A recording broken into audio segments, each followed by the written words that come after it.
Hello friends, कशा आहात तुम्ही सगळे? मजेत ना? आणि मजेतच राहा. तर चाललं आहे दिवसभराचं धावपळीचं जीवन असतं बघा आपलं. किती नाही म्हणलं तरी बाई लावली तरी आपल्याला शेवटी कामं घरातले करावीच लागतात. तर मशीन लावणं चालू आहे आणि तब्येत नाही बरोबर, त्यामुळं काय झालेलं आहे, कशासाठी आणि कुठे जाणार आहे ते तुम्हाला कळणारच आहे पुढे जाऊन. आणि आता इथे मशीन वगैरे लावून घेते, कारण स्वयंपाक वगैरे पण करायचं आणि बाहेरचं खाऊन तर किती खाणार ना, कंटाळा येतो बाहेरचं खायचं पण. तर म्हणलं स्वयंपाक वगैरे सगळं बनवून घ्यावं. आणि खरं सांगते तब्येत खूप म्हणजे खूपच विकनेस पण आलेला आहे. जायचं पण आहे डॉक्टरांकडे वगैरे. आणि बाकीचं बेडशीट वगैरे चेंज केलेलं ठेवून घेतलेलं आहे. आता बाकीच्या 2 रूममधले बेडशीट मला चेंज करायचे तर आहेतच. मग तिन्ही रूमचे एकत्र मी बेडशीट मशीनला लावत असते. आता इथे लिक्विड वगैरे टाकून मशीन आता मी लावून घेणार आहे. 33 मिनटावरतीच लावून घेणार आहे, कारण डेली वेअरची जी असते ना, मी ती 30 ते 35 मिनटालाच लावते.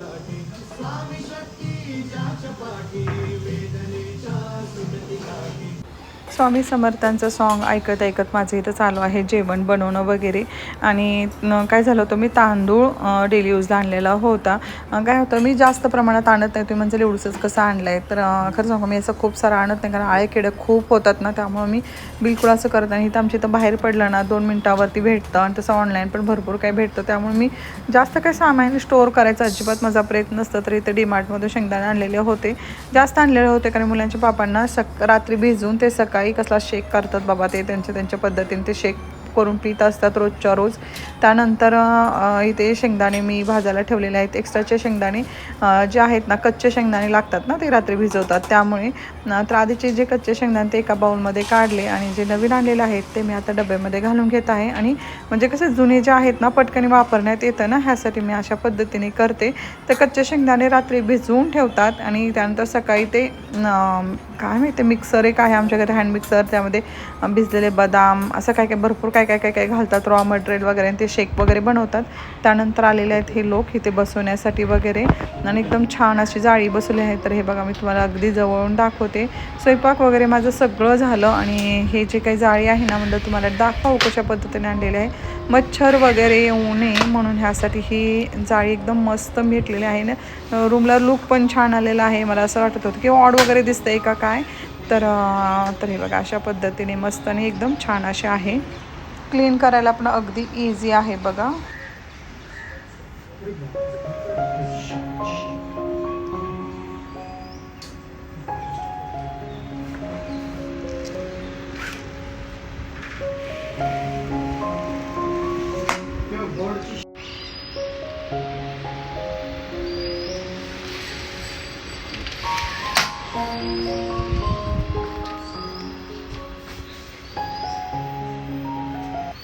त्यानंतर बघा, तुम्हाला जाळी दाखवली, खरंच सांगते एकदम मस्त अशी जाळी आहे. आणि एकदम इझी असं आपण त्याचा वापर करू शकतो. त्यानंतर इथं बॅग वगैरे घेतलेली आहे. तर जायचं आहे मला बाहेर.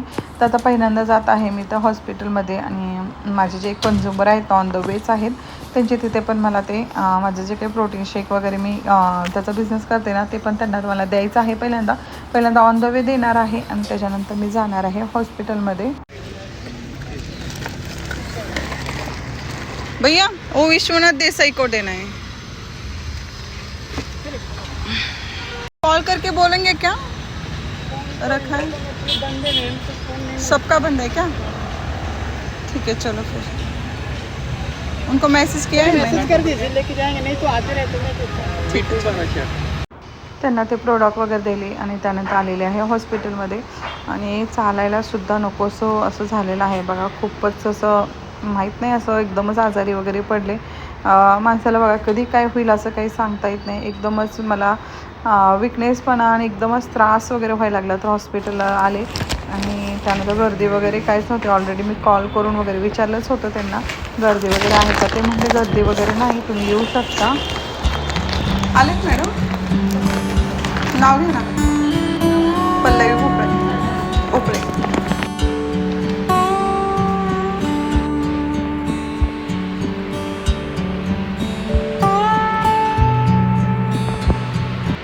आपल्याला वाटतं की तब्येतवरून मस्त धंदाटक आहे, तब्येत खूप आहे, पण आतनं जे काही चालू असतं ना, ते फक्त आपल्याला पण कधी कधी कळत नाही, आणि थोडंफार जाणवतं पण कधी कधी असं होतं. तर डोळे पण बघू शकता माझे कशा पद्धतीने एकदम थकल्याने वगैरे झाले. माहीत नाही विकनेस पण आलेला आहे, माहीत नाही कशाने होतोय मला असं. अचानकच काही ना काही व्हायला लागतं. तर आपण सगळं हेल्दी खातो, सगळं करतो, तरी पण कधी कधी अशा गोष्टी होतात बघा. तर मॅडम आता आलेले आहेत आणि डॉक्टरांना वगैरे दाखवलं मी. आणि औषधं वगैरे काय करणार ना, डॉक्टर फक्त औषधं वगैरे देतात, पाणी वगैरे भरपूर प्या. तर पाणी वगैरे पिणं असतंच माझं, किती पण आहे म्हणतं मी असं ग्लासनं वगैरे जास्त पण पाणी प्यायचा माझा प्रयत्न असतो. बॉटल माझी ठरलेलीच असते पिण्यासाठी वगैरे. तर आता घेऊनच मी काळजी वगैरे, आता टॅबलेट वगैरे पण दिलेलं डॉक्टरने, व्यवस्थित वेळेवर वगैरे घेईन. त्यानंतर आलेले आहे तर खालीच आहे मेडिकल वगैरे, तर मेडिकलमध्ये पहिल्यांदा औषधं वगैरे घेते. डॉक्टरांकडून औषधं वगैरे घेतली. त्यानंतर आलेली आहे ते भाजी, आमचे ते बाजार भरतो ना, तर इथे बाजारला भाजी वगैरे घेण्यासाठी आलेलं आहे. तिथून बॅग वगैरे काढते आणि तुम्हाला दाखवेन भाजी वगैरे कशा पद्धतीने भेटते आमच्या पुण्यामध्ये. तर खूप सारी गर्दी असते आणि आठवड्यातून एकदा इथे बाजार भरतो. तर बाजारला मी येण्याचं कारण का, स्टॉल वगैरे असतात आमच्याकडे भाजीच्या फळांच्या, पण इथे कसं एकदम समोर सगळ्या भाजी वगैरे दिसतात ना, तर आम्हाला घ्यायला इझी जातं ह्यासाठी. तर इथे आता मी भाजी वगैरे घेते. आणि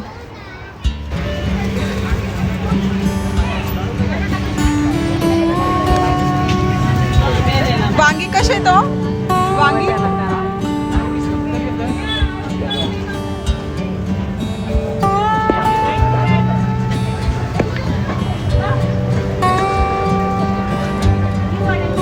किती येतात पावमध्ये?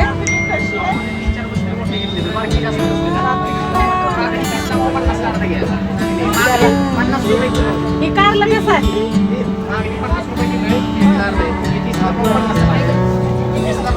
20लाच पाव आहे काही.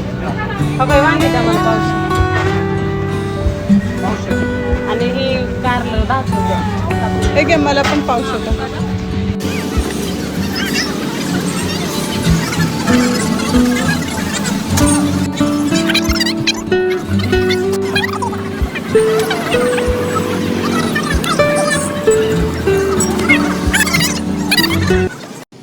त्यानंतर बघा आमच्या इथलं बाजार तुम्हाला मी दाखवलाच. त्यानंतर आता जाणार आहे घरी.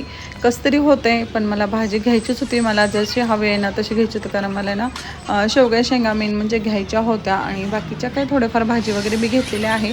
खूप साऱ्या अशा भाज्या वगैरे आणून ठेवत नाही, कारण आमच्या एरियामध्ये आठवड्यात 2 वेळा बाजार असतो.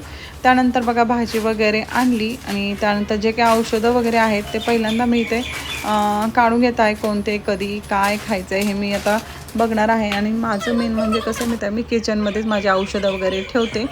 मॅडम म्हणल्या होत्या की घरी गेल्यानंतर पहिल्यांदा मी जे काही गोळी देणार आहे ना ती पहिला खाऊन घे, त्यानंतर मग जरा तुला बरं वगैरे वाटेल. ह्यासाठी म्हणलं तर चला पहिल्यांदा जी डॉक्टरने पहिल्यांदा जी गोळी दिली ना ती पहिल्यांदा आता इथे मी खाऊन वगैरे घेत आहे. आपण किती नाही म्हणलं ना, काही गोष्टी आपल्याला आजारी असू नसू तरीसुद्धा आपल्याला हे करावंच लागतं, घरात कामं, भाजी वगैरे आणणं वगैरे हे सगळ्या गोष्टी. आणि त्यानंतर बघावं म्हटलं भाजी वगैरे जे काय आणलेलं आहेत ना सगळं सॉल्ट आउट करून ठेवावं आणि त्याच्यानंतरच मग कपडे वगैरे चेंज करावं. आणि ॲक्च्युली काय झालं होतं, कांदे आणि बटाटे वगैरे थोडेच राहिलेले होते, लसूण संपलेला होता त्यामुळे ते पण आणलं. आणि बाहेर लसूण मी त्या बाजारामध्ये बघितलं ना फ्रेंड्स की 60 रुपये पाव होता आणि मी बाहेरनं 100 रुपये किलो मी आणला एका गाड्यावरती. तो काय व्हिडिओ मी शूट केलेला आहे मी. तर कधी कधी काय होतं बाजारामध्ये भाव वगैरे जास्त असतात, गाड्यावर जसं आपण घ्यायला जातो ना फ्रूट्स म्हणा, कांदे, बटाटे, आणि काही जणांचं मत असते की हाय तिथं काही चांगले भेटत नाहीत वगैरे, जे काही बाजारात असतात ते चांगले क्वालिटी, पण असं काही नसतं. गाड्यांवरती पण खूप छान असतं. ॲक्च्युली ते गरीब असतात म्हणून आपल्यालाच वाटतं की अरे तिथून कशाला घ्यायचं आपण, असं वगैरे होतं. पैसे जरा जास्त दिले की माणसाला वाटतं हां खूप चांगला आहे, पण असं कधी सगळीकडे लागू होत नसतं, मी सांगते तुम्हाला. म्हणून मी काय करते, शक्यतो माझ्याकडनं जेवढा प्रयत्न होईल ना लोकांना मदत अशा प्रकारे पण आपण लोकांना मदत करू शकतो. बघा असं नाही की तुम्ही चांगल्या ठिकाणी घेता आणि ते खूप म्हणजे रेट डबल टिबल लावतात काही लोक. बघा जे काही शॉप वगैरे असतात ना, म्हणजे नाही का भाजीचे असतात बघा गाडे म्हणा, ते पण जरा बरं देतात. म्हणजे दुकानं वगैरे जे असतात ना भाज्यांची फळांची प्रचंड असे महाग देतात आमच्या एरियामध्ये. तर पण हे टेम्पो वगैरे ठेवतात ना ते बरेचसे असे कमी रेटमध्ये असतात वगैरे. मग इथे कांदे पण मी त्यांच्याकडनं घेतले आणि बटाटे घेतले, लसूण पण घेतला. तर अशा पद्धतीने मी ड्रावर केलेला आहे कांदे, बटाटे, लसूणसाठी वगैरे. त्यामध्ये मला थोडं पार्टिशन वगैरे करायचं आहे. खूप दिवस झालं काही कामं ना राहिली की राहून जातात माझ्याकडून. आणि इथे जे काही कचरा वगैरे आहे ना ते पण मी आता इथे साफ करून घेत आहे. बरेच जण म्हणतात बटाटा, कांदा असं जवळ ठेवू नये, काहीतरी म्हणजे चांगलं नसतं असं म्हणतात. पण म्हणून मला तिथे एक पार्टिशनसाठी बटाट्यासाठी एक टब वगैरे आणायचं आहे, पण एकत्रच तिथंच ठेवणार आहे, पण जवळ चिटकायला नको बटाटा आणि कांदा असं म्हणतात. त्यानंतर बघा डब्यांमध्येच मी भाज्या वगैरे खाते. आता उन्हाळा सुरू झाला त्यामुळे कॉटनच्या मी बॅग ऑनलाईन मागवलेले होते. इतकं चीप म्हणजे कॉटनची बॅगची क्वालिटी खूप चांगली आहे. पण त्याच वेळेस ज्यावेळेस त्यात आपण मिरची भाजी म्हणजे भाजी तर शक्यतो मी डब्यातच ठेवते, पण हे फळभाज्या पण आहेत त्यात ठेवले ना पूर्ण असे सुकून चाललेले आहेत. मला घेऊन ते पश्चाताप झाला. माझे पैसे पूर्ण असे वाया गेले आणि 14 बॅग मिळालेत. आणि त्यानंतर हे स्वीट कॉर्न असं सोललेलं आईते आणलेलं होतं. नुसतं खायला पण एकदम मस्त टेस्टी असं लागत होतं की म्हणलं मुलांना काहीतरी चाट नाही तर हे नुसतं मका जरी भाजून एकदम टेस्टी असं लागतं बघा. मला पर्सनली खूप आवडतं, मुलांना ह्याचा चाट आवडतो, मला भाजून आवडतं. त्यामुळे बघा इथं अशा पद्धतीने मी भाज्या डब्यातच वगैरे स्टोअर करून ठेवलेले आहेत. आणि मी ॲमेझॉनवर हे डबे मागवले होते. जर कोणाला घ्यायचं असेल तर त्याची लिंक मला सांगा, मी नक्कीच तुम्हाला हेल्प करेन. त्यानंतर आणलेल्या होत्या अर्धा किलो भुईमुगाच्या शेंगा ओल्या आणलेल्या आहेत. आमच्याकडे काही जास्त कोणाला आवडत नाहीत, मला आवडतात तर भाजून वगैरे खाऊ म्हटलं 1 किलो पण आणू शकले असते मी, पण आमच्यात खायचं नावानं असते घरामध्ये. त्यामुळं मी मग इथे मी अर्धा किलोच वगैरे घेतलेलं आहे. त्यानंतर बघा सगळे असे स्टोरेज बॉक्समध्ये मी फ्रीजमध्ये ठेवून वगैरे घेत आहे. संध्याकाळचा स्वयंपाक बाकी आहे, खूप सारं काम आहे. तर आता हे शेवगा शेंगा फ्रीजमध्ये तसं ठेवलं तर खूप काय माहीत फ्रीजमध्ये सुद्धा व्यवस्थित असे राहण्यात, म्हणून मी काय केलं स्टोरेजमध्ये डब्यामध्ये ठेवलं ना खूप छान पद्धतीने राहतं. तर सकाळी डिशवॉशर वगैरे लावलेला होता ना, मग त्यामध्ये काचेचे डबे वगैरे काढून घेतले. जे काही मला स्टोरेजसाठी लागणार आहे ते काढून घेत आहे ना. आता ह्यामध्ये काय करणार आहे मी पहिल्यांदा इथं मी जे काही शेंगदाणे सकाळी भाजलेले होते तुम्हाला मी शेअर केलेलंच होतं, थंड वगैरे छानच झालेले आहेत. म्हणलं थंड झाल्यानंतर शक्यतो डब्यामध्ये भरून ठेवायचं म्हणजे त्याला पाणी वगैरे सुटत नाही आणि बुरशी वगैरे पण लागते बघा पाणी वगैरे सुटल्यानंतर. त्यामुळे मग थंड झाल्यावर शक्यतो भरायचं. त्यानंतर बघा म्हणलं चला आता आपण मस्तपैकी भुईमुगा शेंगा भाजून घेऊया. आणि मला इकडे कसं भुईमुगा शेंगा इकडं भाजतात आणि दुसरं काम पण माझं पटपट होतं. सारखं तेच हलवत वगैरे बसायची ह्याला गरज लागत नाही. मोठा गॅस करून जर ठेवलं ना तरीसुद्धा भुईमुगाच्या शेंगाला चालतं, कारण करपत असं काही नसतं लवकर ते. त्यामुळे आणि ह्याला माती वगैरे पण जरा थोड्या प्रमाणात आहे. तर वेगळ्या पद्धतीचीच मला एक शेंगा अशा वाटल्या मोठ्या मोठ्या वगैरे. तर आमच्या गावाकडे वेगळ्या पद्धतीचे भेटतात, हे वेगळेच वाटले मला थोडंसं. पण खायला वगैरे इतकं म्हणजे फसवणूक आहे ना आजकाल तुम्हाला सांगते. त्यामध्ये असं बऱ्याचशा अशा ह्याच्यामध्ये ना आतमध्ये शेंगदाणेच नव्हते, पण जाऊ दे म्हटलं मी.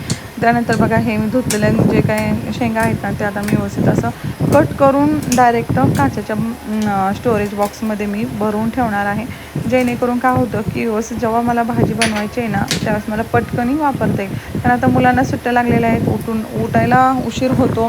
मग उठायला उशीर झाला की काय बनवावं हा सगळ्यात मोठा प्रश्न असतो. मग फ्रीज उघडला आपण स्टोरेज बॉक्समध्ये जे काही भाजी वगैरे कट करून वगैरे ठेवले असताना समोर दिसलं की मी पटकनी बनवू शकते. ह्यासाठी म्हणलं चला पटकनी आता हे शेवगा शेंगा आणलेलं आहे तर मग मी त्याचं भाजी वगैरे बनवता येईल उद्याच्याला वगैरे. म्हणलं कट करून ठेवा ना, असं जर मी ठेवलं तर थोडे शेवगा शेंगा वायाच गेले असते, कारण वाळलं जातं ना फ्रीजमध्ये सुद्धा. हे बघा अशा पद्धतीने मी स्टोअर करून ठेवलं. इकडे शेंगा वगैरे भाजत आहे. त्यानंतर आता हे स्टोअरमध्ये व्यवस्थित असं फ्रीजमध्ये ठेवून घेते. म्हणजे काचेचं शक्यतो ट्रान्सपरंट प्लास्टिकचं वगैरे मी स्टोरेज वापरत असते, कारण मला ते बरं पडतं दिसतं ना ह्यासाठी. त्यानंतर जरा कपडे वगैरे आता मी इथे बदलून वगैरे आली आणि कपडे बदलले कारण मला इथं झाड वगैरे मारायचं आहे ना त्यासाठी. मग स्वयंपाक वगैरे सगळा माझा झालेला आहे आणि आता हे झाड वगैरे मारून घेते, कारण भाजी वगैरेचं हे केलं ना राडा खूप पडतो बघा भाजीच्या मार्केटमधून आणतो वगैरे. तर झाडून वगैरे घेते. कसा वाटला तुम्हाला आजचा हा ब्लॉग मला सांगा नक्की. आणि भरपूर अशा किचनबद्दल मला कमेंट येतात, तर त्याबद्दल तुम्हाला पूर्ण डिटेल्समध्ये मला व्हिडिओ बनवायचा आहे तर नक्कीच बनवेन. आणखी कोणते कोणते व्हिडिओ बघायला आवडतील आपल्या चॅनलवरती हे सांगायला तुम्ही विसरू नका. तर बघा नाही म्हटलं तर किती कचरा निघालेला आहे. तर जेवणासाठी वगैरे आता झालेलं आहे, जेवण वगैरे करून घेते. तुम्ही पण जेवण करा मस्तपैकी. तर चला आता फ्रेंड आजचा ब्लॉग मी इथंच थांबवते. कसा वाटला आजचा ब्लॉग मला कमेंट करून नक्की सांगा. व्हिडिओ जास्त शेअर करा म्हणजे आपल्या चॅनलला हेल्प होईल ह्यासाठी. चला बाय बाय, गुड नाईट.